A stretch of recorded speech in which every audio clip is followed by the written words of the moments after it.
Bonjour, j'espère que vous allez bien. Aujourd'hui, on va voir la deuxième partie concernant la gestion du temps avec Arduino.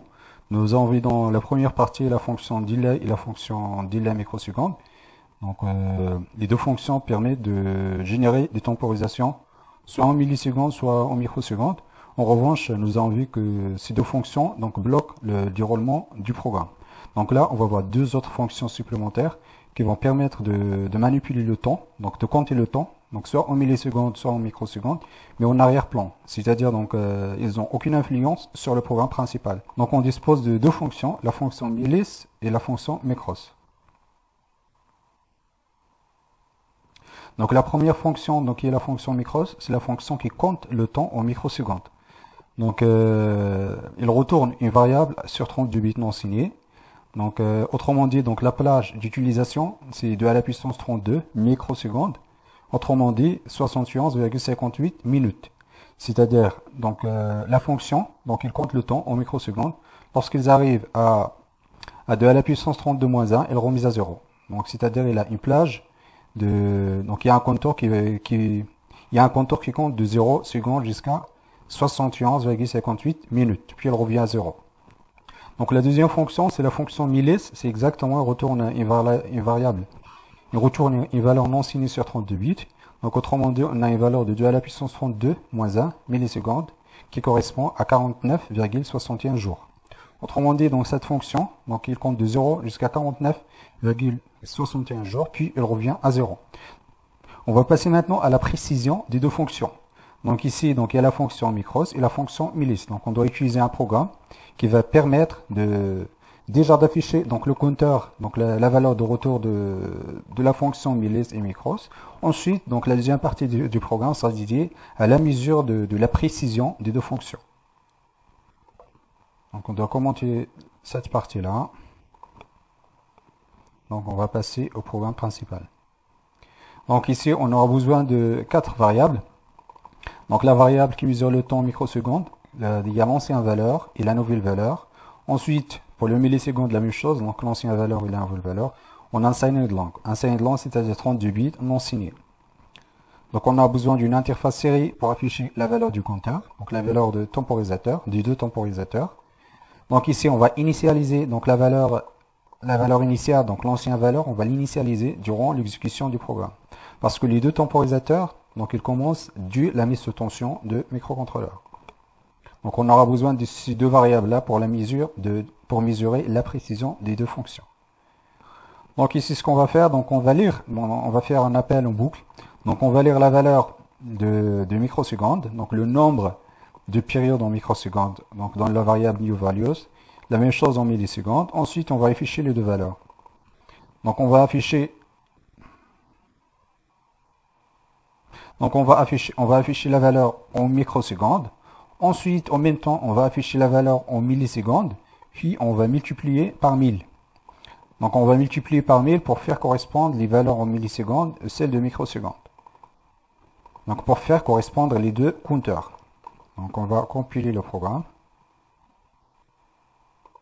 On va transférer le programme. Là, on va aller vers le traceur série.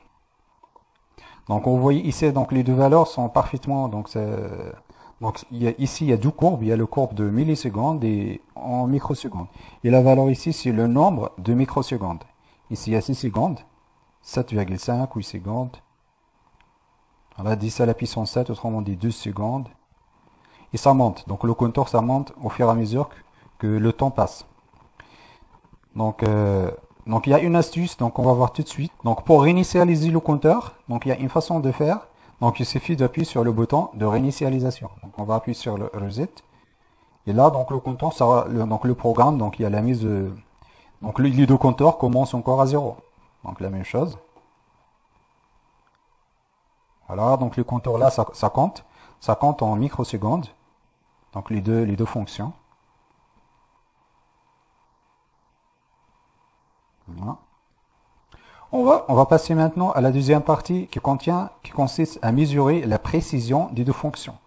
Donc la précision, il est important. Pour mesurer la précision, ce qu'on va faire, on va soustraire l'ancienne valeur avec la nouvelle valeur et la différence des deux, ça nous donne la variation, ça nous donne la plage du temps.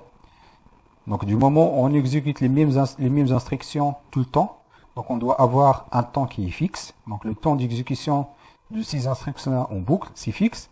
En revanche, donc il y a toujours un plus ou moins quelque chose. Et ce plus ou moins quelque chose, c'est la précision de la fonction, soit milli, soit micros. Donc on va commencer par la fonction en microsecondes, la résolution de cette fonction-là. On va soustraire la nouvelle valeur du compteur et l'ancienne valeur. Donc, ça donne également l'information sur le temps d'exécution de ces lignes de code. Donc là, on va compiler le programme. Ensuite, on va afficher le traceur série. Voilà. Je ferme. Je transfère le programme. Voilà. Donc vous voyez ici, donc il y a une valeur qui est fixe 6240. 6240, ça correspond à l'exécution de la boucle, c'est-à-dire la boucle prend 6,24 millisecondes. Donc en revanche, donc il y a un plus ou moins, donc 6,40, 44 et 48. Donc il y a ici deux LSB. Donc là, il faut bien tenir en compte que la résolution de la fonction micro, c'est 4 microsecondes. Donc il y a un pas de 4 microsecondes chaque fois. Donc ici, il y a plus 2 fois 4 vers le haut et moins 2 fois 4 vers le bas. Donc plus ou moins 2 LSB. Donc un LSB de la fonction micros, c'est 4 microsecondes. Donc il va vers un pas de 4 microsecondes. 4 microsecondes, ça correspond à une fréquence de 250 kHz. Donc vous voyez ici, donc la précision de la fonction micros, c'est plus ou moins environ 8 microsecondes. Plus ou moins 8 microsecondes. Donc ici, donc on a utilisé une vitesse de transmission de 9600, donc la vitesse il est longue. On peut envoyer la vitesse de transmission, donc pour réduire la valeur moyenne de la boucle.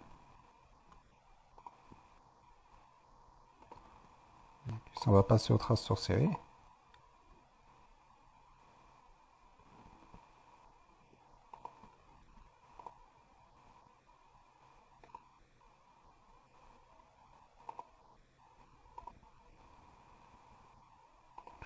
Voilà, donc il faut bien préciser la vitesse 115200. Donc voilà ici. Donc ici, on a passé à 0, donc 424 microsecondes.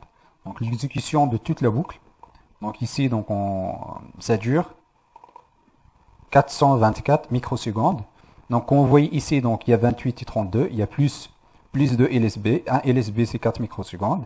Donc c'est plus 8 micros ou bien moins micros. Donc la variation du temps, donc ça varie entre plus ou moins 2 LSB. Donc il faut bien tenir en compte que le pas 1 LSB de la fonction micros, c'est 4 microns. 4 microsecondes. Ensuite, l'erreur, c'est du plus ou moins 2 LSB. Donc on peut faire la même chose pour la fonction